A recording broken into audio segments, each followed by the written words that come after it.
ሰሜን ለንደን ቀይ ናት አድማጮች እኔ ለዚህ ምስክር ነኝ።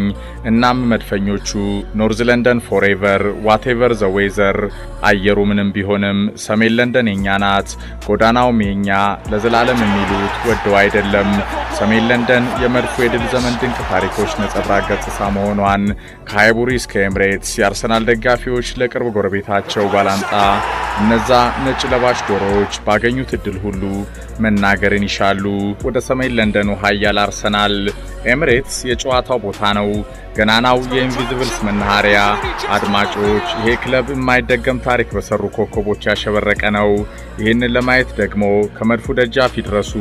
አሻግረውም በቅርቡ የተቀመጠው ቶተናምን ይመልከቱ። ፈጥነው ወይ ልዩነት ይላሉ። ተናግሬያለሁ። ታሪክ የሰሩት ፈጽሞ ታሪክ ለመስራት ከሚንደፋደፉት ሊነጻጸሩ ፈጽሞ እንደማይገባ በለንደን ሰሜን ኤምሬትስ ደርሰው ገና በመድፉ ጎን ሲያልፉ ሰሜን ለንደን አይደለም ድፍን ለንደን በእልፍ አይረሴ ታሪኮች የተንቆጠቆጠው ክለብ አርሰናል መሆኑን ይረዳሉ።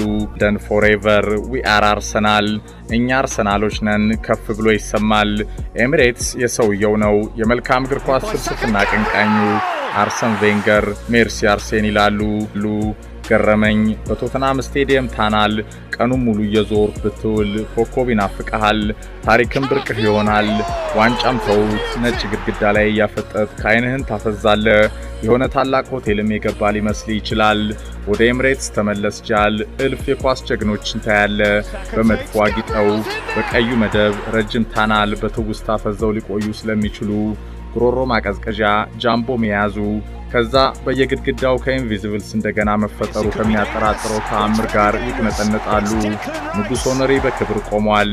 ከህሊና መቼም ከማይጠፋው የጭፈራ ስታይሉ ጋር ተውቦ ጦረኛው ቬራም ሲዋደቅ ይታያል።